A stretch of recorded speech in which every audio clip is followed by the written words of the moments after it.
Hello,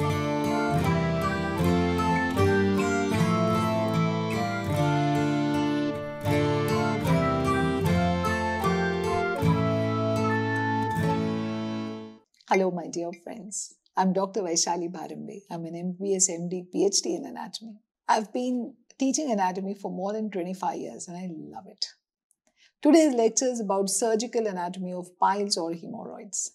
Many of you, especially when we are in our first MBS, tend to find piles, hemorrhoids, a topic which is complete enigma. It's very difficult to understand. So I'm going to try and give it to you in short, quick, so that you understand the basics. This will also be of help for those who are doing their surgery early years to give you a brief understanding of the anatomy of piles and hemorrhoids.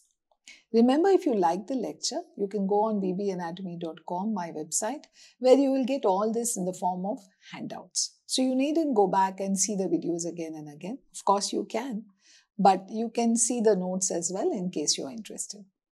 And if you like this lecture, do like and subscribe. It will help me, encourage me to create more of such informative lectures. So let's begin this discussion by first understanding the anatomy of rectum and anal canal in brief.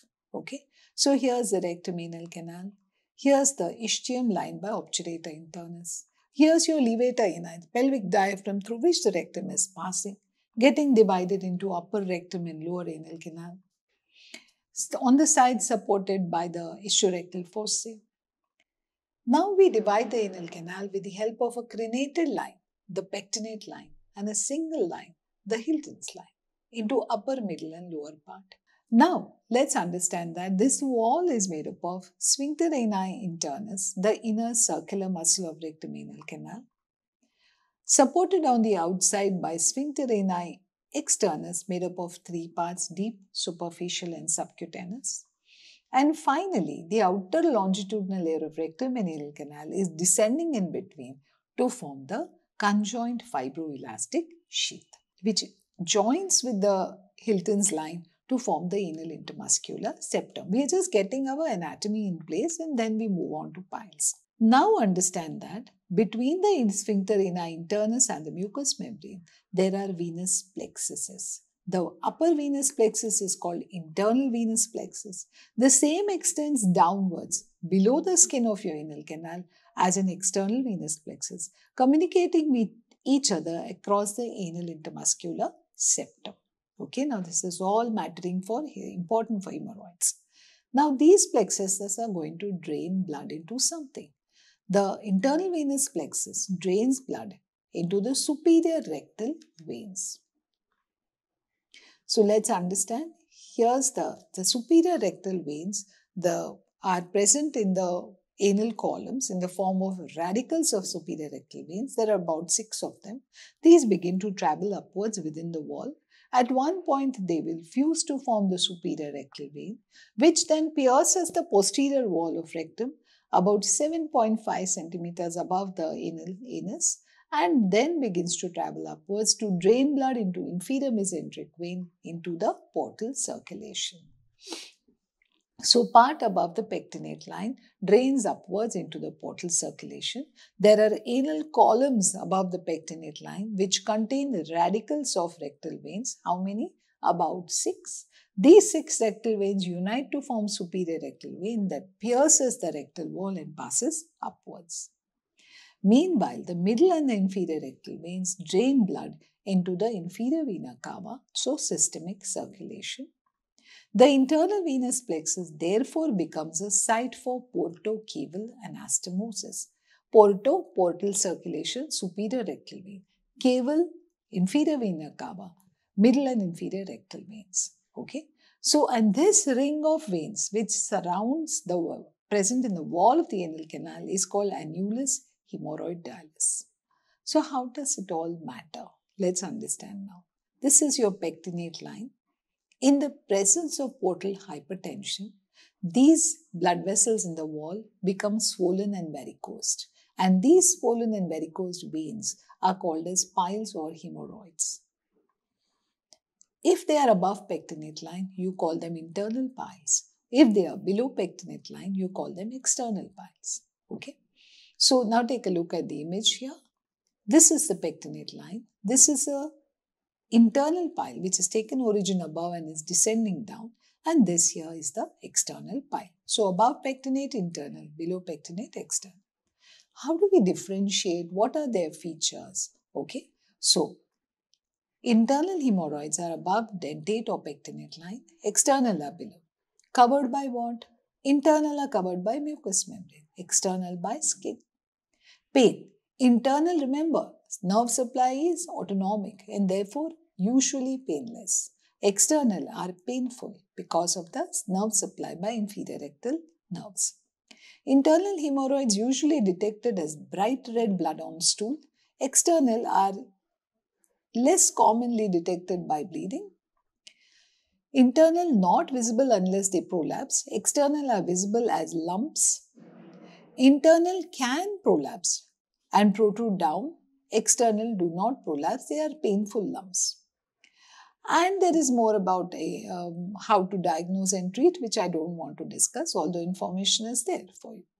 If you're enjoying this lecture, do like and subscribe to my channel. It will encourage me to create more of these informative videos. Thank you. So, let's a brief touch on what are anal cushions. Remember, anal cushions are parts of the submucosal layer of rectum containing blood vessels supported by connective tissue and smooth muscle. Okay, and these bulge inward, covered by mucosa, they bulge inwards. Okay, and they help to create a fecal continence. They are important part of fecal continence. Okay, and they create something like a seal. So they contain a lot of blood vessels. Now what happens is sometimes they disintegrate. As they disintegrate, the veins in them become distended and varicosed, and this is the three blood vessels in these anal cushions. They do this varicosity happening. This varicosity is happening first in those blood vessels. So there are three sets of blood vessels where we first see distended and varicosed veins. These are called as primary piles. If you're looking at the patient from below, the position of primary piles is left lateral, right anterior, and right posterior. Why do piles occur? What is the reason? Why don't we see piles everywhere? Internal piles occur because there are no valves in these blood vessels. Secondly, they are traveling against the gravity. They are getting compressed as the veins pierce the wall. They're getting compressed in the wall of the rectum. And again, of course, portal hypertension, and they have to drain blood against resistance. They tend to become elongated and varicosed. So now we need to also know the nerve supply of internal and external piles, and because that influences the treatment strategies.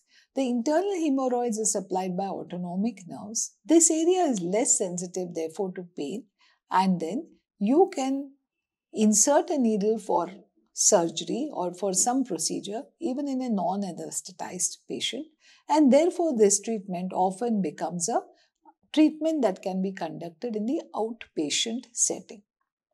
Whereas external hemorrhoids is supplied by somatic nerves, in the inferior rectal nerve, which makes it very painful and sensitive, and this fact definitely is influencing your treatment. It must be considered for careful pain management and both during and after surgery for patient comfort and compliance. So what did we learn today? We learned about the basic structure of anatomic anal canal.